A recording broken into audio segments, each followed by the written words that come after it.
right, let's talk about the Oklahoma Sooners here for a little bit. Look, this is a Sooners team under Brent Venables. This program has done a phenomenal job in terms of keeping an eye on the future. They are undeniably so building a long-term program. Other programs are focusing on very short-term limited gains to see if they can pull off something maybe 1 year. Oklahoma is taking the long view, which I think is a smart strategy. That's how you build sustained success in college football. And to that point, they just secured a commitment in the out years from a top prospect. Let's get into this report. This is courtesy of Hayes Fawcett, the great Hayes Fawcett on Twitter. Highly recommend him as a follow. He said, or he reported, breaking four-star tight end Ryder Mix, 2026, has committed to Oklahoma, he tells me, for at On3 recruits.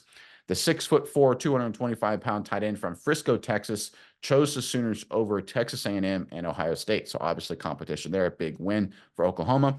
He's ranked as a top tight end in 2026 per On3, and Ryder tweeted out or posted Boomer Sooner.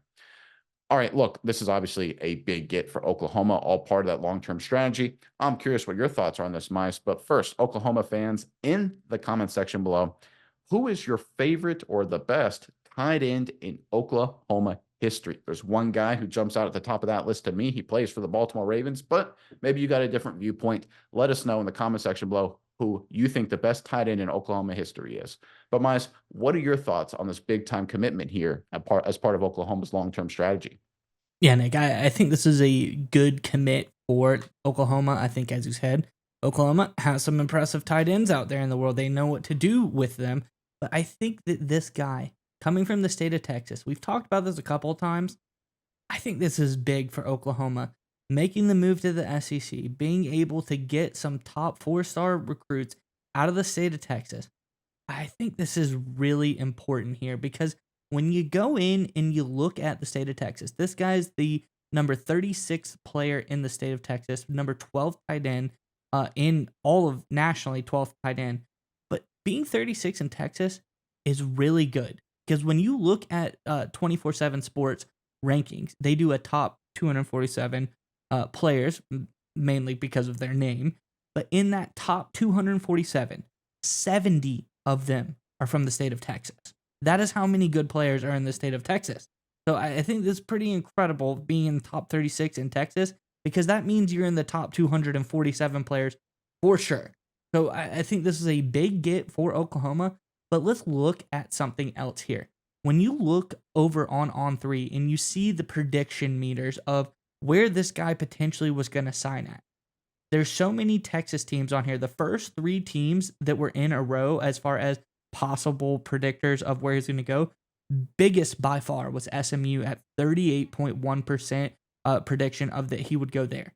Then second behind them was TCU at 3%, Baylor at 2.6%. So three Texas teams really were hard charging to get this guy to commit there.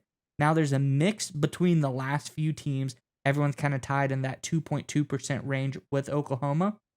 But Oklahoma swooped in front of the three Texas teams who he was heavily favored to go to and is able to get that commitment. I think we're seeing that Brent Venables and co. are going out and recruiting in the state of Texas, and they're able to beat these Texas teams. Everybody else is important, but it doesn't matter. I think that Oklahoma-Texas border battle is going to be huge for their success in the SEC, and winning one when it was really projected for him to go to one of three other Texas-based schools is pretty big for this program. Yeah, undeniably so, because we saw a very similar effect happen when Venables was part of Dabo Swinney's staff at Clemson. What Clemson was able to do when they were winning titles, when they were the number one dynasty in all of college football, is they were able to go into the state of Georgia and beat out Georgia Tech, University of Georgia, and the University of Tennessee for elite talent in the state of Georgia. Clemson obviously is in South Carolina, borders is really close to the state of Georgia. But what made Clemson so special is they were able to go into those areas. We call it on this channel the Smoky Mountain Corridor, named for the Smoky Mountains of that region, and just beat out all those local schools. You had all these hometown kids wanting to go to Tech, wanting to go play for the Georgia Bulldogs, or go to the University of Tennessee. And Clemson, with Swinney and Venables on the defensive side, would go in there and get those kids to say, "Hey, come across to South Carolina, come play for Clemson." One of the more famous examples of that, of course, is Trevor Lawrence, who was from Cartersville, Georgia.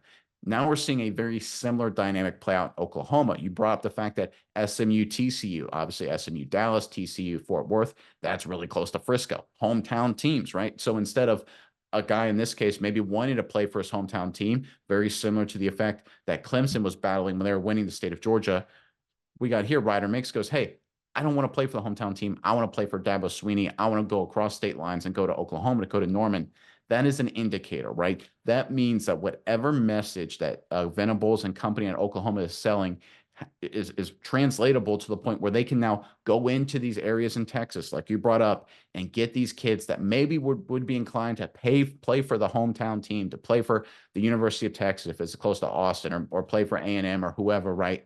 To go to those kids and say, hey, listen, you don't have to play for your hometown team. Come play with us, right? That is a powerful element in recruiting, because if you can do that, which what Clemson did with the state of Georgia, then there really is no limit to what you can accomplish as a program, because that hometown draw is literally what so many programs rely on to keep talent. If Oklahoma can beat that, they can win and dominate the state of Texas. And if, like you brought up, if any program wins and dominates the state of Texas, they're one of the best, if not the best program in college football. This is a great sign for the future of the Oklahoma Sooners.